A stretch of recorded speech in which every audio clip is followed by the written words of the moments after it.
we're with the world-famous author, John Bacon. John, welcome. It's an honor to come in. Jack, thank you. You are a world-class author. We can debate that one. I like your ambition, though, and I appreciate the praise. You've authored 5 best-selling books on business and sports. Talk about how did you ever get to this point in your life? Strangely, I'd have to say, when people ask me, young college students especially, how can I do what you do? My first question is, what do I do exactly? I write books, I write articles for magazines, I do some radio, do a lot of public speaking, as well as teach at the University of Michigan. So it's a bit circuitous. It's hardly a job description. And how I got there is equally strange. I started out by going to law school at Michigan for one day, for which you receive very little credit, it turns out. But I had sold my first story that morning to a magazine, Motor Trend magazine, and the article was titled Confessions of an Automotive Idiot, which does not make it a very technical piece, to say the least, but sold it that Wednesday morning, go to my first class that afternoon. And during that first class, the dean says, the old saw, of course, look to your left, look to your right. At the end of the semester, one of you will be gone, in the classic Houseman accent. So I'm thinking to myself, I've always wanted to be a writer. I've never wanted to be a lawyer. What am I doing here? And with the confidence of an article sold 2 hours earlier, I figured, okay, what the heck? I looked to my left, I looked to my right, and I said, boys, good news, I'm it. So I patted them on the shoulder, I grabbed my books, I walked out, and the whole class kind of laughed, but I never turned around.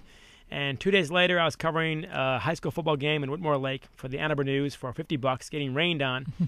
And I thought my career would never be worse than it is right now, and I already love it. So I must have made the right call. And I got a column with the Ann Arbor News 2 years later, got picked up by the Detroit News in 95 through 99, writing sports features for the Detroit News, then travel features as well around the state of Michigan. Left in 99 to freelance for Time and ESPN, New York Times, and others, and start writing books. The first book is called Blue Ice, the history of Michigan hockey. The second book is America's Corner Store and the history of Walgreens. The third book is Cirque du Soleil, The Spark, and the fourth book is the Bo book, Bo's Lasting Lessons. There's also one book I wrote a part of with Angelique Shingalis and Chris McCoskey. That's the first book in 96, Legacy of Champions. So I guess it's more like 4.2 books. And the last book has hit the Wall Street Journal and New York Times business bestseller list. We just heard that yesterday. So that was a lucky break. Not quite Mitch Albom's category, but going in the right direction. Congratulations. Thank you. Bo was notorious for his dislike of sports writers. Well earned, let me tell you. In 1996, Bo gave you 16 boxes of his personal papers. Mm-hmm. Why did he do that, and what did you do with them, John? The why is the hardest question to answer. I'm often asked this. Even when Bo was alive, I did not have the temerity to ask him for fear the whole thing, he might reconsider it and realize it's not a very good idea. But for a couple reasons. One, his great line to me. We finished 2 stories together, one on Fielding Yost. That was the first one in 96, the summer. That was part of that book, Legacy of Champions, actually, and Bo brought him back to life. He was great at knowing his history. Not everyone does. I recall at the same time for the Detroit News later on, I was doing a story on Jackie Robinson, and Vince Coleman famously did not know who Jackie Robinson was and didn't seem to care. It's hard to fathom this, but Bo could quote Yost up one side and down the other.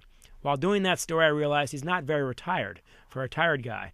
I said, hey, can I follow you around for a week? And incredibly, he said yes. So wherever he went, I went for a whole week, including his office, Grand Rapids, speeches all in the area.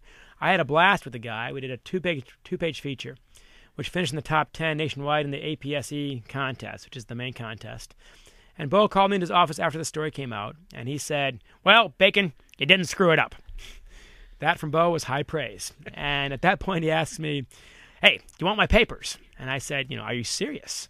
And I'm a history major, of course. I love this idea. And he goes, yeah, it's cost me $100 right now to store them. I said, Coach, I'll store them for half that. I did not say that.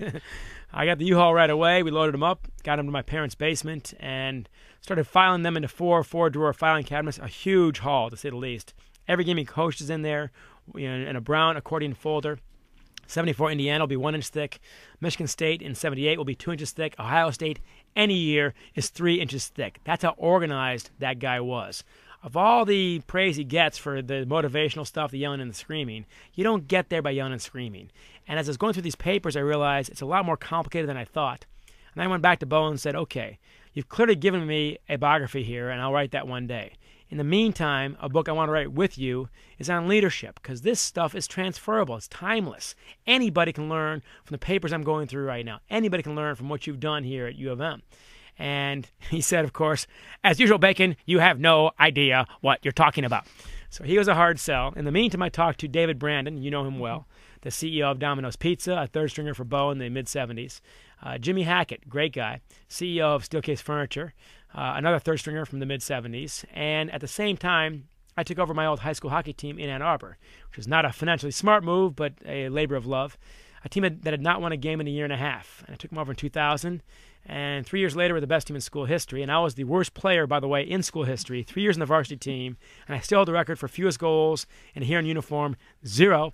And that record, Jack, will never be broken. No matter what else happens, that record's mine. So I'm looking at this. Domino's Pizza, pizza delivery, office furniture, high school hockey. We're all third-string players. None of us were as good as we wanted to be. And here we are leading successful organizations. How are we doing this? We're stealing shamelessly from Bo Schembechler.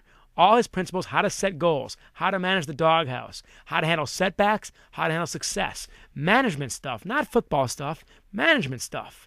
And so Hackett and Brandon started talking to me that summer. I interviewed them formally, and I kept on going back to Bo and said, look, Bo, look. And he kept on saying, no, no, no. And I finally said, should I quit asking? He says, no, keep trying, which is a quizzical instruction. And then after Bo and I both gave eulogies for Don Canham at Chrysler Arena in 2005, he passed away in May of that year. He called me 2 days later, and he said, Bacon, it's time. Because Canham passing away, as Bo said in his eulogy, he said, I'm not ready because I always thought I would go before Don. And I was always curious what he was going to say about me. So that was a wake-up call to Bo that if we're going to write this, now's the time. More money did not appeal to him. More fame was a detriment, not a plus. But the one argument that sold him was, Bo, when you're gone, what are your grandkids going to know about you?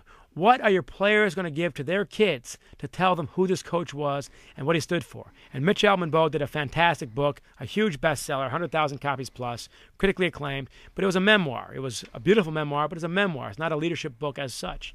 And so the difference was do a leadership book, and that's what Bo and I set out to do.